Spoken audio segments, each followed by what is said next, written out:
Hay falta de presupuesto en el Estado para implementar estos sistemas, hay falta de planificación previa, ya que la planificación se hace previa a un año, ¿no? Si es que tratan de implementar en octubre y no está presupuestado o planificado, simplemente no lo realizan. Por normatividad interna del Estado es muy burócrata, por política, ya que los puestos de alta confianza en el gobierno determinan que no se puede avanzar en la implementación, y por falta de recursos humanos especializados. En Perú, solamente especialistas en medicina ocupacional y medio ambiente somos 56, lo cual ha hecho que médicos del trabajo que son de España, de Argentina y parte que se han formado en Brasil, estén migrando, pero igual que enfermeras ocupacionales. 56. Ahora, todas las empresas están obligadas ahora a tener servicios médicos, pero ya no hay. Y en el Estado solamente somos 2 en el Ministerio de Salud y 3 en la Seguridad Social que son especialistas. O sea, 5 médicos del trabajo o médicos ocupacionales trabajamos en el Estado para los 2 millones de trabajadores, ¿no? Las dificultades una vez implementadas: falta de recursos humanos, utilización de los comités de seguridad y salud en el trabajo como entes parasindicales, de soporte sindical, ¿no? Falta de asignación de recursos financieros. Al asignar servicios de seguridad y salud en el trabajo especializados, como es el caso de la evaluación médico ocupacional, como es en el Estado se hace por licitación, muchas veces les dan al postor que menos ofrece, y muchas veces el servicio no es de calidad, ¿no? Y es un gran problema en el Estado. Y muchas veces este servicio es subvaluado encima, ¿no? O sea, un costo normal que puede costar $100 una evaluación, ellos normalmente lo cobran entre $300 a $500 por persona.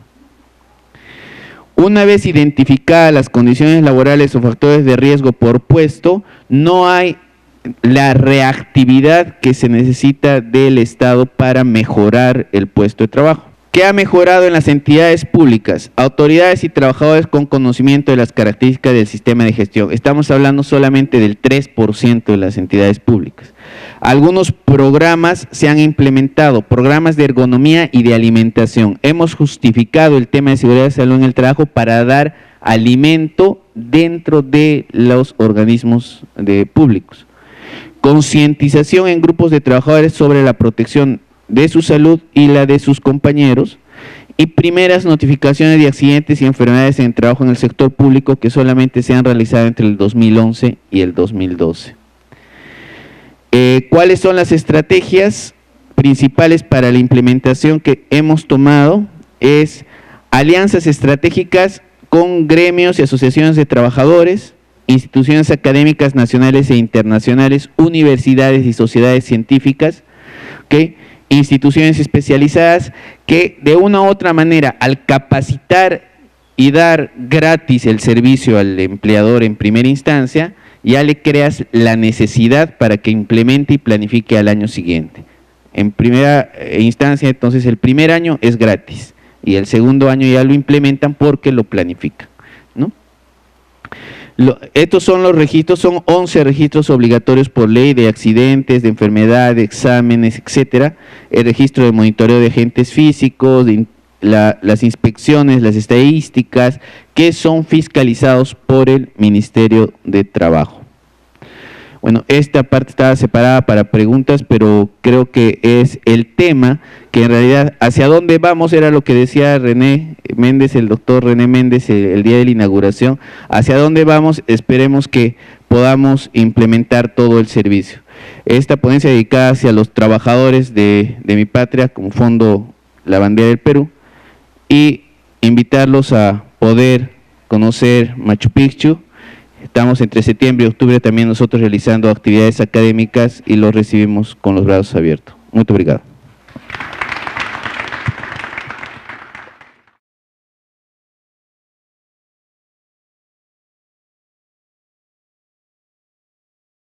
Bem, boa tarde a todos. O que eu estou trazendo aqui hoje eu acho que, em vez de trazer muitos decretos, os estatutos, eu estou trazendo a forma como a gente pensou em montar essa política. Eu quero fazer um agradecimento aqui para a minha equipe, que está aqui presente, né, uma equipe dos psicólogos, a nossa coordenadora de saúde e segurança, a Rosilane. Então, eu vou tentar ver se eu consigo passar isso para vocês. Se não ficar muito claro, por favor, vamos trocar. Então, a Política Integrada de Atenção à Saúde do Servidor foi decretada em maio de 2012. Como vocês veem, é muito recente. Essa subsecretaria foi criada em 2011 para cuidar da saúde do servidor do GDF. São 191 mil servidores ativos hoje, então a gente atende a esses servidores, na administração direta, autárquica e fundacional. Os objetivos de se ter uma subsecretaria, assim a gente entende, né, é uma área para organizar e articular a política de saúde do servidor. Ela foi criada principalmente para dar coerência às ações nessa temática. A gente não ter algo no órgão diferente do outro, seguindo princípios distintos. Ela também é uma subsecretaria que catalisa e potencializa os investimentos para obter os melhores resultados, estendendo a mais servidores. A ideia é essa. O tripé, então, dessa política é a gente trabalhar com prevenção, promoção e vigilância. A perícia médico-oficial, é este o nome, né, por ser essa especialidade médica que está na legislação do GDF, embora componha essa perícia uma equipe multidisciplinar, com psicólogos, assistentes sociais, psiquiatras, né, todos inseridos nessa decisão, e a parte de previdência, porque também não adianta a gente querer colocar um monte de princípios, padronizar procedimentos e tudo, e não conseguirmos ter o controle se isso é executado ou não.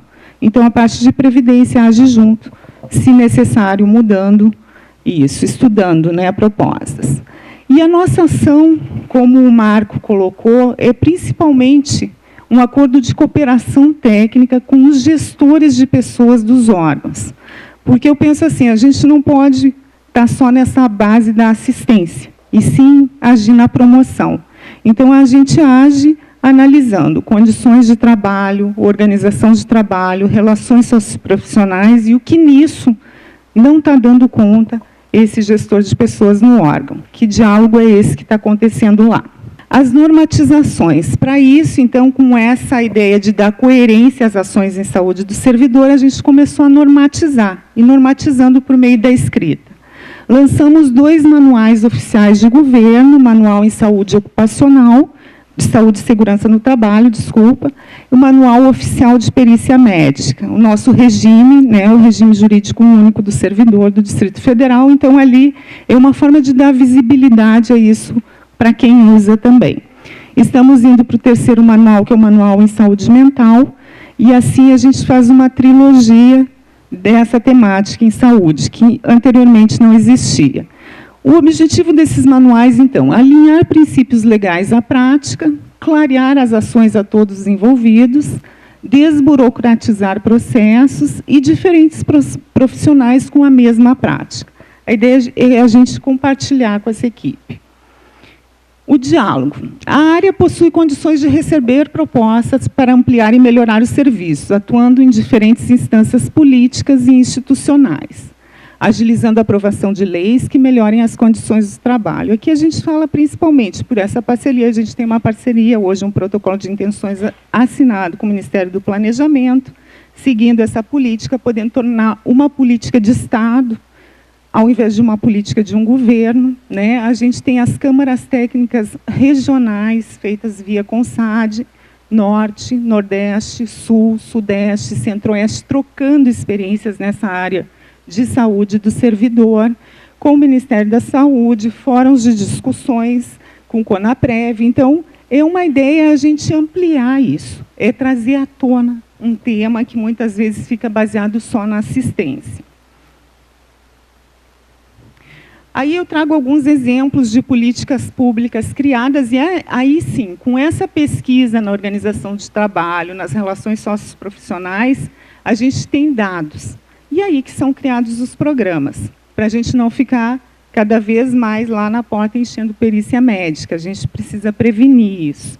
Então, a política integrada foi um exemplo, o decreto de perícia médica oficial, que são as regulações aí colocadas, comissão permanente de readaptação profissional, onde se originou um grupo de estudos com o governo federal para estudos nessa temática, o programa pós-carreira, programa de atenção ao dependente químico, programa de prevenção de doenças crônico-degenerativas. Então, foram programas criados para aqueles índices alarmantes de doença, né, com CIDs, afastamentos, para a gente poder agir aí também de forma bastante preventiva.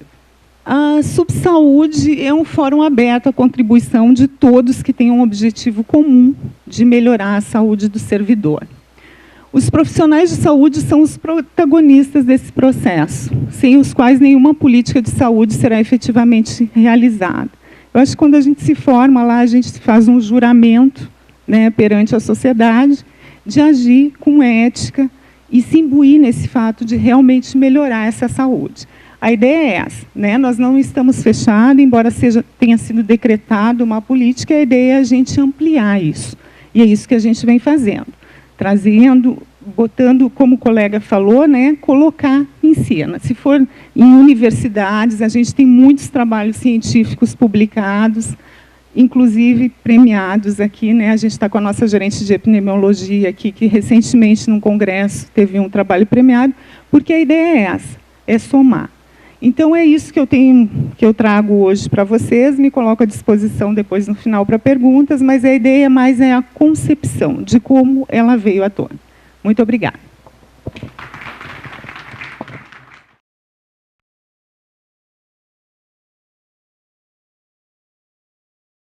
Bom, boa tarde a todos e todas.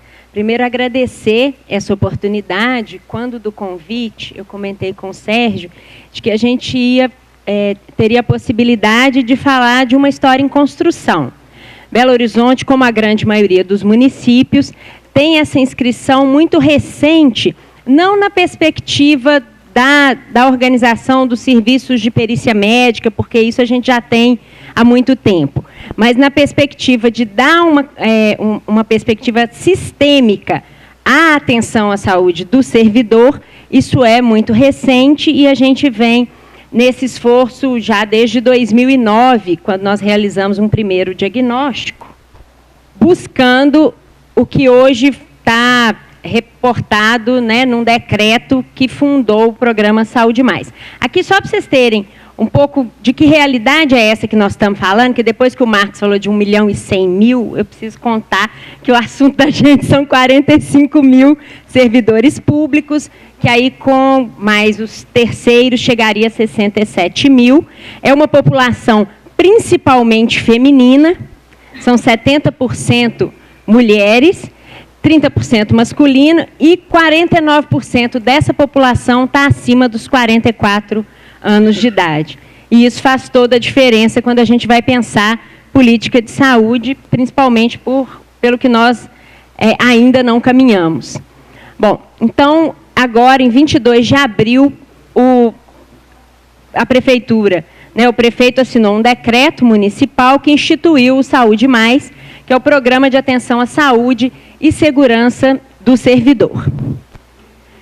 O objetivo é intervir nas relações entre o trabalho e a saúde, visando promover, proteger, prevenir e recuperar a saúde individual e coletiva do servidor municipal, com impactos para a sua qualidade de vida e redução do absenteísmo. São 6 eixos que organizam o programa e foi muito importante para nós a referência do CIAS. A gente, no histórico dessa construção, em muitos momentos a gente recebeu do gestor aquela discussão assim, não, mas tem que modernizar a perícia, não, mas essa perícia não é possível, o absenteísta está desse tamanho, porque o perito não está negando, né?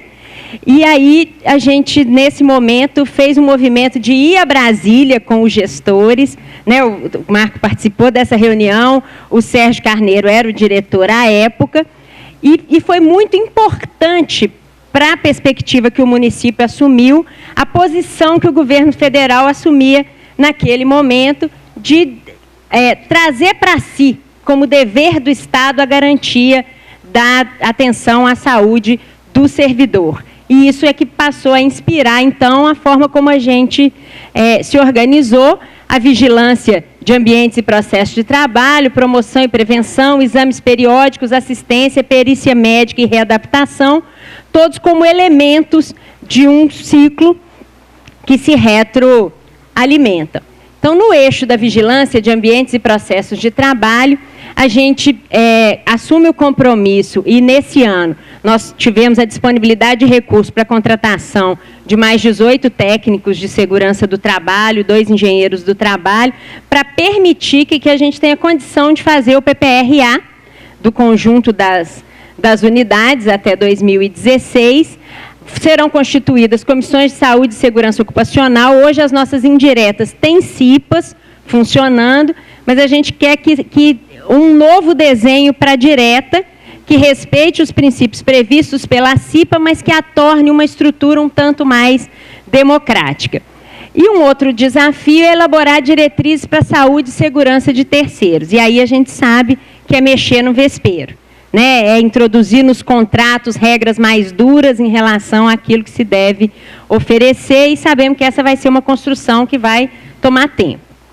O objetivo disso, né, a nossa expectativa é monitorar os agravos relacionados ao trabalho e ao ambiente, realizar a análise da situação de saúde, erradicar riscos, doenças e agravos, mitigá-los quando não for possível erradicar, orientar a prevenção e a promoção e proporcionar melhores condições de trabalho e vida para os servidores. A partir, né, dessa ação de vigilância, a partir do conhecimento que a gente tem da realidade, construir a perspectiva da promoção e prevenção. Hoje, pela primeira vez, a Prefeitura imunizou seus servidores contra o vírus influenza, né, a vacina trivalente. A gente já tinha essa ação, mas ela era específica para os trabalhadores da saúde, porque ela era feita pelo Ministério da Saúde. Mantivemos a ação do Ministério, mas agregamos a isso a possibilidade de imunizar os demais trabalhadores da Prefeitura, com uma repercussão muito positiva. Diferentes programas de promoção, como saúde da mulher, cessação do tabagismo, saúde vocal. Belo Horizonte tem uma experiência de saúde vocal desde 96, hoje a gente tem 8 fonoaudiólogas trabalhando, com um impacto importante num público que é bastante grande, né, que é o público de professoras, são 16 mil professoras no município. Então, a gente já tem alguns estudos da universidade que apontam para uma redução dos afastamentos e do adoecimento por problemas vocais. Então, é realizado o periódico de todos os professores, né, em atividade na rede. Reeducação alimentar, saúde sexual e reprodutiva, práticas corporais. Tem uma experiência no município, que é a Liancom, que hoje é feita em todas as unidades básicas de saúde do município. Então, algumas unidades de trabalho já têm também essa perspectiva, e a gente vai formar novos multiplicadores. A expectativa é estimular a adoção de hábitos saudáveis, detectar e prevenir agravos e doenças, identificar e intervir sobre os fatores de risco do adoecimento e difundir informação em saúde. Nesse eixo está o grande desafio, e acho que é muito importante as trocas que nós possamos promover, né, entre todos que atuamos nessa área. Porque a organização do trabalho, o processo de trabalho e a compatibilidade dele com as iniciativas de promoção é um desafio muito grande para a gestão, para além de ser um desafio em si, porque promover e prevenir em saúde é convencer um sujeito a fazer um movimento que é dele, né? E o que a gente observa é que não é pela via do pedagogismo. A gente não consegue, com palestra, não é só levar a informação ao servidor que vai fazer com que ele se implique no seu próprio cuidado. Então, acho que esse é um desafio para todos nós, de tentar aproximar do servidor as oportunidades de aderir a esses programas e pensar formas de fazer isso possível na escola, na unidade de saúde, onde você tem, né, uma interação mais direta com o usuário, que compromete muito a possibilidade do afastamento, mesmo que curto, desse trabalhador para alguma atividade. Aqui a perspectiva de que é um processo em construção, muitos outros favinhos, né, vão entrar nessa história, e a gente espera que isso seja compartilhado, né, ao criar ao instituir o programa, foi instituída também uma comissão de monitoramento e avaliação que pretende compartilhar com os trabalhadores essa contribuição para que a gente possa cada vez mais ir descobrindo formas de difundir, né, essas práticas. Exames periódicos, para a gente, esse é um grande avanço. Às vezes a gente olha e fala assim, mas acima de 45, de 2 em 2 anos, é metade da lei. Tudo bem, mas para nós é muito mais do que a gente tem, né? A gente, até recentemente, nós só conseguimos fazer o periódico dos seletistas, nas indiretas por contratação de terceiros, na direta pelo próprio serviço.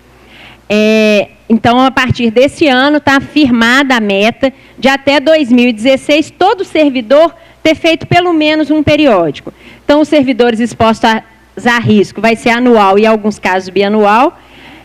A cada 2 anos para os maiores de 45, e vocês viram que isso é metade da nossa população, e a cada 3 anos os demais trabalhadores que não estão expostos a risco e que são mais jovens. Com a intenção de avaliar o estado de saúde, né, desse servidor empregado público e identificar patologias e riscos potenciais. Na assistência, e aí Belo Horizonte faz isso em 2011, o modelo com o qual nós atuamos é da contratação de uma operadora de plano privado de saúde.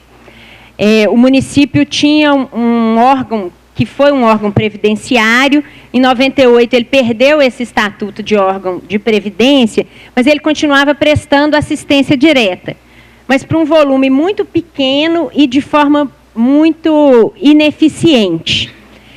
Então, a opção foi pela extinção desse órgão, pela contratação de um plano privado de assistência à saúde. Esse plano, ele é um plano coletivo empresarial, mas que as pessoas aderem voluntariamente, tem um subsídio, né? Esse subsídio, ele quanto maior for a idade, quanto menor for a renda. Hoje a gente tem 42.494 beneficiários aderidos ao plano, isso é maior que muita operadora, e 17.572 servidores cobertos. Aqui é só um exemplo da produção, né? Nós tivemos, nesse último ano, 2.133 pessoas em atenção domiciliar, 148 mil consultas em consultório, 314 partos. Essa questão da assistência, ela foi uma grande discussão no âmbito do município, porque há uma polêmica, né, na adoção desse modelo.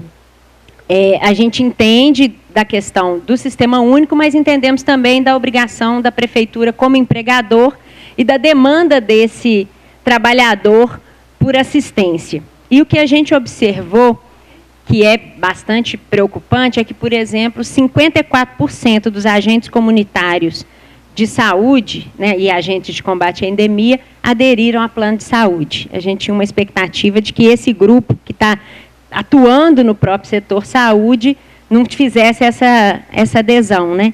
Então, de fato, havia aí uma lacuna na forma da assistência. Não é a melhor solução, acho que a melhor solução seria a gente ter um sistema único potente o suficiente para fazer frente às nossas necessidades, mas nesse momento o que a gente faz é tentar fazer com que esse seja um contrato muito bem gerido, em que a operadora tenha que, de fato, entregar, né, os compromissos estabelecidos com esses nossos servidores.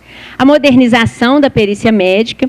Hoje a gente tem uma perícia com um corpo médico bastante grande, são em torno de 30 profissionais, mas com uma estrutura de funcionamento muito precária. A gente ainda não tem uma informatização dessa dinâmica. Então, tem um compromisso de implantar agendamento eletrônico e call center, prontuário eletrônico. A gerência de saúde e segurança está funcionando numa área menos central na cidade. Ela agora, nos próximos meses, se muda para uma área mais central, mais fácil para o acesso dos trabalhadores, porque Belo Horizonte tem 9 regionais administrativas, então os servidores públicos estão espalhados, né, por toda a cidade, com uma instância central de perícia. E aqui tem um esforço que a gente está fazendo, Marco, e aí precisamos do seu apoio, né? Nós já tivemos 2 vezes em Brasília. Estamos fazendo um esforço de buscar customizar o CIAP para a prefeitura. Isso tem, né, algumas implicações técnicas, porque ele é um módulo, mas é um modelo muito interessante. A aderência às necessidades de uma perícia médica é muito alta, né? Mas a gente conseguiu caminhar pouco nessa. Assim, o pessoal já está estudando o modelo e tal, mas faltam algumas informações. Nós já tivemos lá com o Mauro, mas não conseguimos ainda avançar muito mais. O objetivo é aumentar a eficiência e resolutividade da perícia médica, produzir informação e reduzir prazo de atendimento. Então, é buscar maior conforto para esse servidor que precise ir à perícia, mas, acima de tudo, ter uma perícia que faz parte desse ciclo, que consegue nos dizer do que estão adoecendo os nossos trabalhadores para que a gente possa intervir o quanto antes. A readaptação funcional, aqui nós buscamos a experiência de São Paulo, que tem um grupo de apoio à readaptação funcional, que é bastante interessante. Então, nós conhecemos essa experiência e trouxemos para a experiência do município a ideia da constituição de um grupo de apoio e orientação. Estamos revisando os processos e os normativos, vamos desenvolver metodologias para o acompanhamento desses casos, né? E tem um compromisso de ter um acompanhamento sociofuncional de todo o processo de readaptação. Porque a gente tinha uma queixa do nosso servidor readaptado, de que ele chegava sozinho. Então, ele saía da perícia com um laudo que dizia para ele que ele estava readaptado, e ele se apresentava, e aí grande parte desse contingente na educação, né, nós temos em torno de 2.000 readaptados, quase 900 são professores, e aí ele chegava, o laudo dele, e ele rapidamente se transformava no laudo. Então, eu tenho X professores e 2 laudos, que era aquele readaptado que ia, né, regressar ao trabalho, sem nenhum apoio direto a ele e também sem apoio a esse gerente, né, o diretor de escola, que recebia um trabalhador que precisava de um redesenho das suas atividades. Como é um contingente muito grande, a tendência foi chapar. Então, todo mundo virava auxiliar de escola, todo mundo virava auxiliar de biblioteca, para ter uma resposta padrão e não precisar discutir muito. O que a gente faz ao constituir o grupo de apoio e orientação é tentar trazer de volta a discussão que individualiza, que fala assim, não, se esse aqui é um professor de matemática, ele pode fazer outra coisa, se o problema dele é de voz ou é de mobilidade. Vamos ver qual que é o limite e qual que é a possibilidade. Então, isso vai se repor. Bom, essa é uma vista da cidade, né, de Belo Horizonte, e essa é a experiência que a gente está empenhado em construir com todos os desafios que vocês conhecem, né, no setor público, os e-mails estão à disposição, e a gente quer muito que esse seja mais um espaço em que a gente funde novas trocas para avançarmos juntos. Obrigada.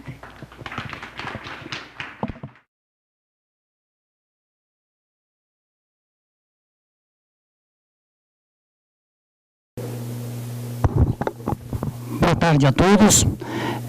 Gostaria inicialmente de agradecer o convite do Dr. Campos, pelo fato de a gente estar aqui, falar um pouquinho sobre a nossa experiência em relação ao FUN, e também reconhecer aí o profissionalismo por criar aí uma forma de a gente discutir, inclusive com outras áreas do conhecimento. Sei que aqui o grande público é da área de saúde, sou eu, um engenheiro aqui no meio, para tentar falar um pouquinho sobre um assunto que é bastante controverso, principalmente nas atividades frigoríficas, né? E também aproveitar aí, doutor Campos, para parabenizá-lo aí pela gestão à frente da AMANT. Aí, com certeza, a gente teve aí bons aprendizados em conjunto, aí, não só contigo, mas também com a própria entidade. Bom, senhores, gostaria até de fazer alguns acordos em relação ao assunto que nos foi repassado para a gente estar aqui conversar com os senhores. Primeiro, que nós não somos o dono da verdade, né? Trata-se de um assunto aqui bastante controverso, polêmico. Poderíamos até perguntar, embora estejamos num ambiente extremamente agradável, eventualmente algumas pessoas poderiam sentir calor, outras poderiam estar levemente desconfortáveis em relação ao ambiente, né? Se levarmos isso para um ambiente industrial, certamente essa proporção aumenta significativamente. E talvez tentar aqui desmistificar um pouco, né, da questão aí dos riscos, ou talvez de algumas inverdades que possam se construir ao longo do tempo em relação ao agente. Tá? Obrigado. Então, senhores, eu vou tentar fazer essa abordagem. Inicialmente, também me foi dito para falar sobre a questão do conforto térmico e as repercussões da saúde do trabalhador. Confesso que não sou a pessoa mais apropriada para falar sobre isso, não vou entrar nessa discussão. Vou sim procurar evidenciar aqui os fatores, principalmente no âmbito da legislação que nós temos aqui no Brasil e que envolve a questão principalmente do frio, né? Então, este vai ser o foco da apresentação. Inicialmente aqui uma pequena pauta, né, daquilo que selecionamos para falar. A gente vai falar um pouquinho sobre a questão do desconforto, risco ambiental, frio na condição insalubre, nocivo, eventualmente a questão do NETEP, regime de trabalho, é uma questão bastante importante, bem recente nesse tópico, e jamais esquecer de um fator importante, que é a questão da proteção. Falando um pouquinho da questão do desconforto, né, é sabido que o frio, sim, oportuniza, né, a todos os seres desconforto. E como que a gente vê esse aspecto dentro da nossa legislação? Nós podemos aqui citar a NR17, que ela cita que para as atividades que exijam solicitação intelectual ou atenção constantes, que o ambiente de trabalho seja provido de uma temperatura, de um conforto térmico mais apropriado. Isso a gente encontra na NR17. E aqui também tem um aspecto, né, que envolve a subjetividade em torno do agente que nós estamos falando, né? O frio, ele pode ter diferenças em função da questão cultural das pessoas. A questão da alimentação também é um fator importante. Atividades físicas, fatores hormonais. Homens sentem mais, sentem menos frio. E outros fatores que eventualmente nós até nem elencamos aqui, mas os senhores podem até estar cientes e já tê-lo tratado. Na questão do risco ambiental, e me parece que aqui é a grande questão, né, que a gente traz aqui, eu não tenho resposta para isso, mas é uma grande provocação. Quanto é que o agente frio é risco? A gente teve uma discussão muito grande dentro da construção da NR36, isso não ficou quantificado, mas existem alguns parâmetros para os quais precisamos nos recorrer. Infelizmente, a legislação brasileira no tocante à questão do risco ambiental, tratando aqui da NR15, que é a nossa referência, onde nós encontramos os limites, ela trata o frio de uma forma qualitativa, quando a gente sabe que o frio é perfeitamente mensurável, quantitativamente. Os limites de tolerância, na verdade, é um parâmetro definido pela NR15, né? Então ele é extremamente subjetivo, trata de uma forma qualitativa, como apontamos, mas nós começamos a encontrar alguns aspectos, e acho que aqui é o ponto de atenção que eu gostaria de realmente provocar. A gestão. Nós temos uma questão dada pela NR9, gestão dos riscos ambientais, e o frio é um dos parâmetros previstos, principalmente naqueles parâmetros mínimos, né, dos riscos físicos, e temos agora também a questão da NR36, que traz uma grande porta de entrada, e o campus teve a oportunidade de falar isso, que são os fatores ergonômicos, sem dúvidas, a porta de entrada são os fatores ergonômicos dentro da questão frigorífica, mas a sua forma de implementação ela começa a diferir das demais NRs, embora não radicalmente, mas num conceito de gestão. Ouso dizer que as empresas que forem implementar a NR36 e não primarem por um aspecto que é intrínseco à NR, a questão da gestão, certamente nós não teremos resultados. Então, o fator gestão passa a ser importante. Gestão do processo produtivo, gestão dos riscos ambientais, gestão de seus, enfim, gestão de todos os seus recursos como um todo. Diríamos aí que seria uma gestão efetivamente integrada. questão dos riscos ambientais, né? Então, quer dizer, como é que a gente vai tratar o frio? Quando é que nós passamos a reconhecer? Então, diz o seguinte, ó, na NR 15, no anexo 9, nós encontramos apenas um valor qualitativo. Se isso for o suficiente para identificarmos ou tratarmos o risco, tudo que bem. Do contrário, o que a NR 9 nos recomenda, né? Então, deverão ser tratadas as medidas necessárias suficientes para a eliminação, difícil, né? Minimização ou controle dos riscos ambientais, sempre que for verificado. Então, identificação, constatação. Quando os resultados das avaliações quantitativas da exposição dos trabalhadores excederem os limites previstos na NR 15, quer dizer, nós estamos tendo aqui um parâmetro de riscos. Ou, na ausência destes, os valores previstos pela AGIH. Tá? Então, me parece que um grande referencial que a gente tem que buscar em relação ao frio, quando nós queremos partir para uma quantificação, o respaldo começa por aqui.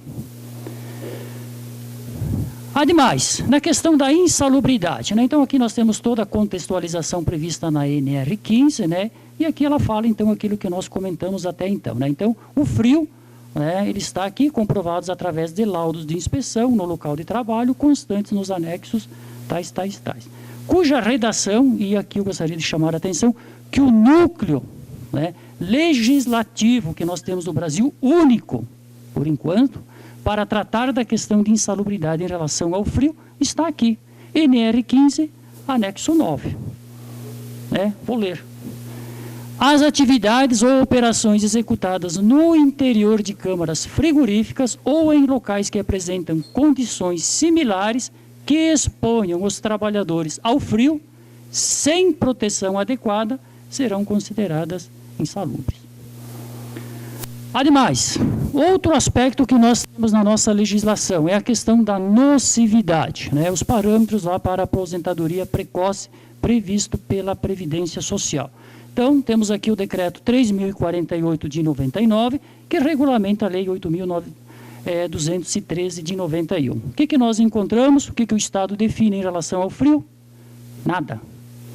Temos para calor, mas não temos para o frio. Ou seja, o Estado não reconhece o frio como um agente nocivo, né? Lembrando que o conceito da nocividade é aquilo que traz danos à saúde, né, durante a vida laboral. O governo, o Estado, não reconhece o frio. Regime de trabalho. Então, aqui é uma questão bem importante, recente, né, e que nós temos, então, o artigo 253, objeto da NR 36, sim, e que dentro da CLT ela está contida lá no título 3, que fala das normas especiais da tutela de trabalho.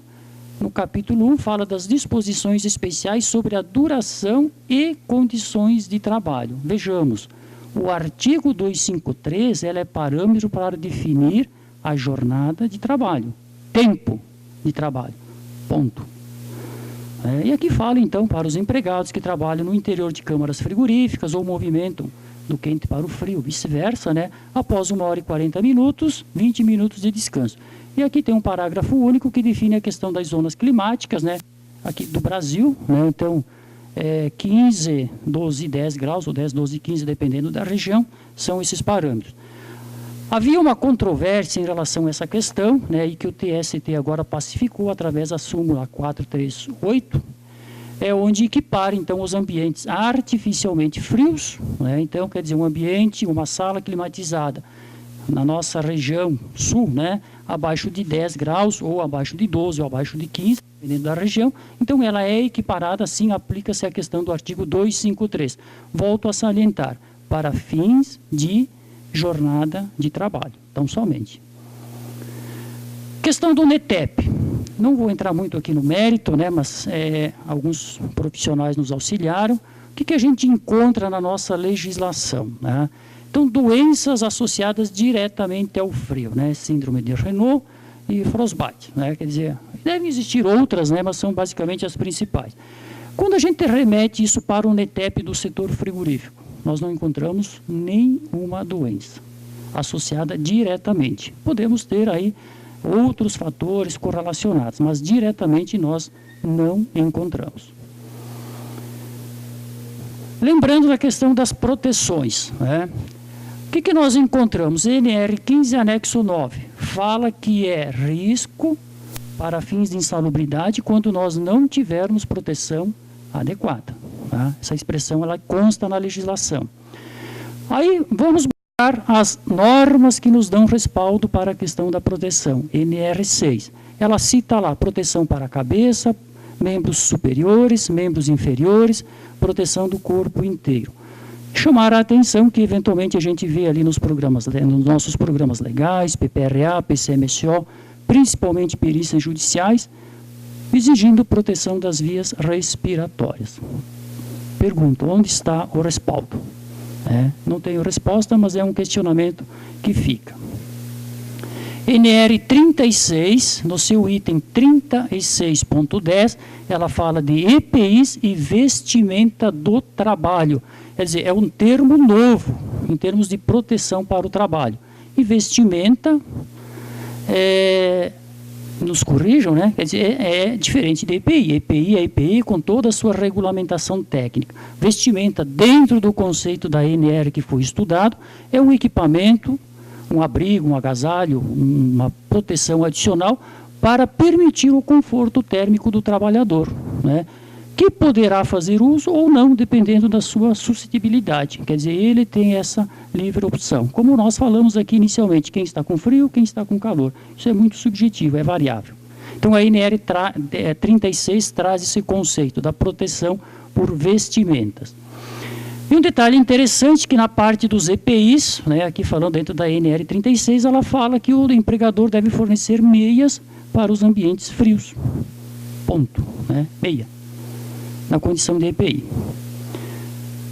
Outro detalhe importante é, se nós não tivermos aí talvez ainda todo o respaldo da proteção, podemos nos recorrer a alguma, não questão regulamentar, legal, mas uma recomendação orientativa da própria Fundacentro, né?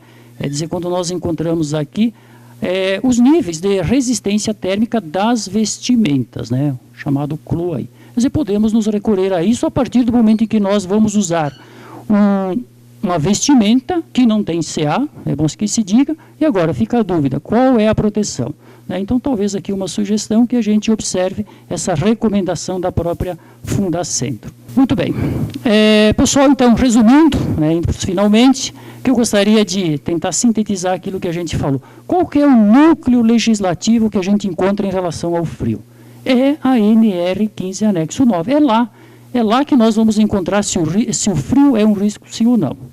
Se isso não for suficiente, pela hierarquia, onde que nós vamos nos recorrer? Lá naquele parâmetro da NR9, que remete à NR15, e que, na ausência, devemos nos utilizarmos, né, da norma internacional aqui citada, a CGIH, que é aquele termo que eu falei.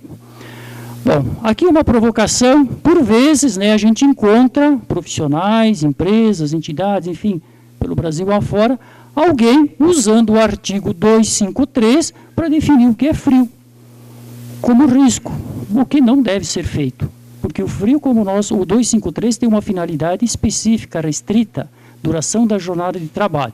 Mas se porventura alguém quiser fazer esse comparativo, pegamos o lado oposto, o contraponto disso, que é justamente a questão da nocividade, que diz que não existe risco.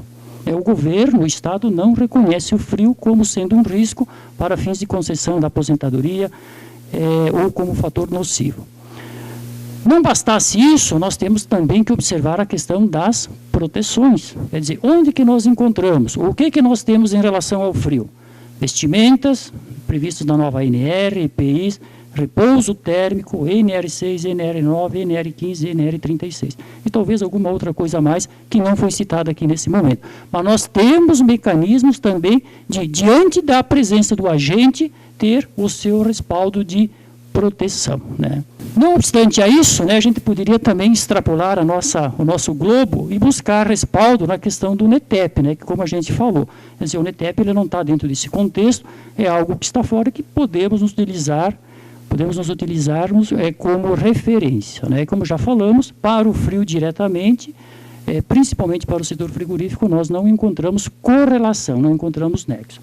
E também o próprio controle epidemiológico, que a NR36 trata também da necessidade, da importância de se buscar indicadores em relação aos fatores de riscos que nós temos dentro do nosso segmento. Bom, diante de tudo isso, frio é condição de risco?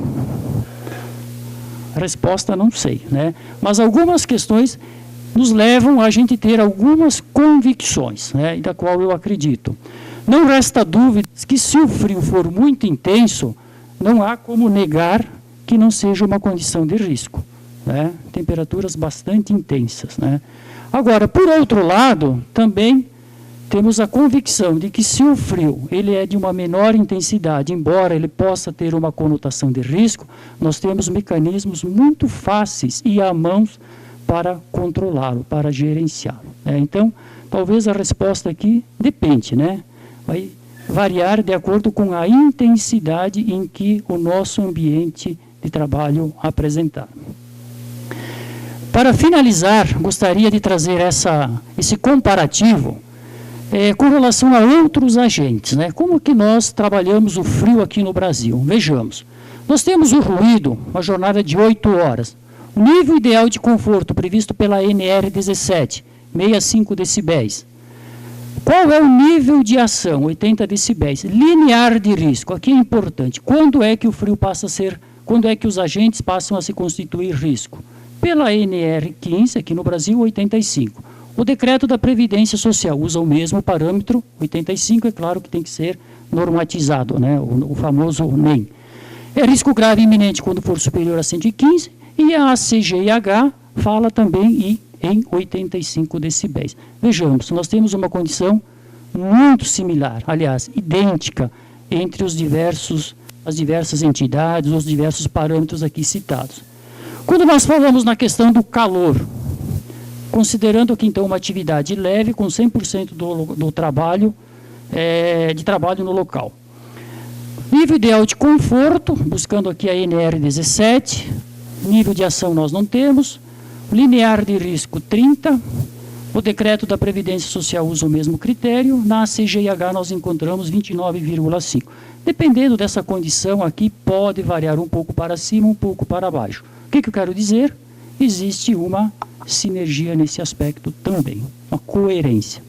Velocidade do ar, né, um parâmetro muito restrito, nível de conforto 0,75 metros por segundo, nas demais nós não temos, a CGIH fala em critério calmo. E quando nós vamos para o frio, né, vamos buscar aqui o nosso parâmetro, nível de conforto, me parece ser o mesmo da questão do calor. Nível de proteção, nós não temos. Linear de risco, NR15. Aí vocês vão dizer, bom, aqui é qualitativo. Decreto não prevê o frio como condição de risco, né? Repetindo. Risco grave iminente, menos 73, limite pela CGIH 4 graus, né? Desde que a condição seja calma. Então fica a questão aqui, a indagação para nós, né? Será que realmente o linear de risco do frio, né? Quando nós não encontramos isso de uma forma qualitativa e buscamos uma quantificação, onde está? Será que ele está mais para o lado negativo ou muito mais para esse lado? Então, acho que isso é um parâmetro para a gente pensar e tratarmos isso dentro das nossas empresas, né? Eu costumo dizer que se a gente não tratar isso, se a gente não cuidar, começamos a ter aí uma verdade, muitas vezes, sem um parâmetro da verdade, né? Eu acho que está na nossa mão como profissionais, que somos estudiosos, capacitados, para a gente realmente ter um bom senso de discernimento, sem prejudicar o trabalhador, mas também sem ter o parâmetro da empresa, né? Então, a minha mensagem era essa, a minha apresentação, espero poder ter contribuído aí, excusas aí pelo fato de também ter corrido um pouco aí, o tempo é curto, né, doutor? Mas, obrigado pela atenção de todos.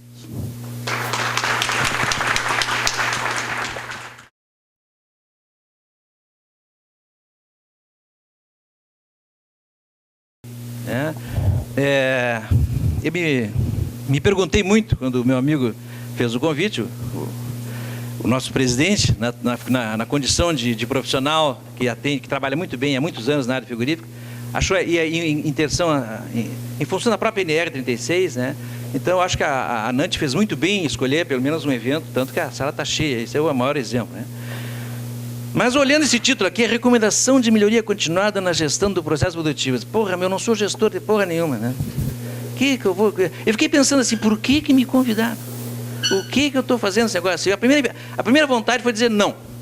Aí telefonei para uns amigos, telefonei para outros. Vem cá, estou me convidando, um troço que eu não sei. Isso aí é para minha cama de gato, os caras querem me pegar, né? Sabe, pensar assim, então, né? Mas aí depois que me aposentei, me acalmei mais, né? achei que o mundo não era tão assim, de pão, queijo, e comecei a tentar entender a lógica. Tem uma lógica. Nada acontece de graça, não foi Deus que assim quis, acredito eu, né?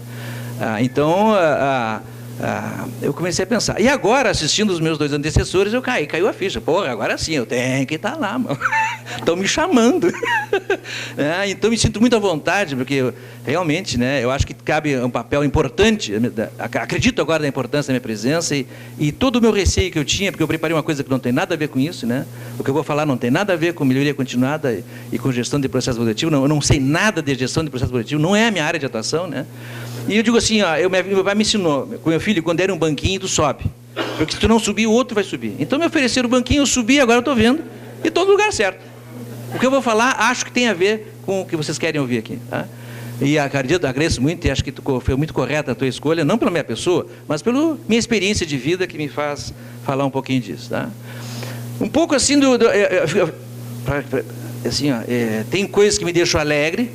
A experiência que eu tenho de 30 anos de inspeção do trabalho, eu vi muita coisa boa em frigorífico. Eu vi frigorífico, gente, com abate e com corte, com música ao vivo, música de fundo. Eu vi frigorífico trabalhando, que absenteísmo lá embaixo, turnover assim baixíssimo. Eu vi frigoríficos de excelente gestão, então eu sei que é possível, eu vi. Tenho fotos, tenho filmes, tenho parâmetros, né? Mas eu vi coisa muito feia em frigorífico, né? Desculpe os colegas que me antecederam, mas assim, eu vi um frigorífico que tinha o famoso bacil. Sabe o que é bacil? É um prato. As pessoas batiam o ponto, e entre o ponto e a entrada na linha de produção, eles passavam por pratos carregados de comprimidos com cores diferentes, e eles se serviam à vontade, conforme a dor. Dor forte, o cara avançava, enchia o bolso, ele ia para a produção com os bolsos cheios de comprimido. Doutor, aquele com aquele nome, né? Esse é pior, que aquele prescrevia. Esse, do frigorífico no Rio Grande do Sul, sequer prescrevia o diclofenaco. Ele oferecia assim, a enfermeira forte, fraco e médio. Isso eu vi, ninguém me contou. Eu vi, tenho testemunhas, tenho autos de infração, tenho relatórios entregues ao Ministério Público do Trabalho, né? Tenho imagens. Né? Então, eu vi frigoríficos com 20% da força de trabalho em benefícios previdenciários, gente. Então, dizer que não dá nada, graças à ciência e a boa postura dos colegas éticos, me antecederam, disseram, não, tem problema, cara, pelo amor de Deus. Sabe o que é 20% de benefício previdenciário? Falar para médicos é barbada, né? Tem os doentes que fizeram o diagnóstico, que são poucos, dos doentes que fizeram diagnóstico a incapacidade, que são menos ainda, doente que fez diagnóstico incapaz, mais de 15 dias. Porra, meu, para ter 20% com benefício previdenciário, tem 40%, 50% de doente lá dentro. Isso é cálculo matemático. É só procurar na literatura internacional, tu vê que tu tem uma escalinha para calcular, para cada um previdenciário, quantos tem de doente na fábrica, gente. Claro que são instituições doentias, aonde falar em melhoria contínua, é brincadeira. Esse frigorífico, graças aos bons céus, eu tive uma luz no dia, e quando entreguei o relatório final, eu disse para o gestor, vocês vão falir. Uma organização dessa não resiste. E a empresa faliu, né? E foi vendida por pouco mais de centavos, e porque o bem patrimonial, todo o patrimônio da empresa não pagava o passivo trabalhista.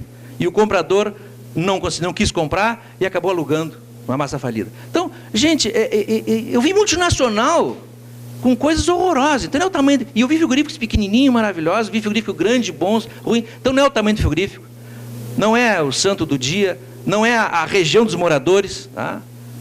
Na minha leitura que eu faço, o que determina o adoecimento, para mim, cada vez mais acredito nisso, não acreditar no sentido de crença, mas no sentido de base empírica, né?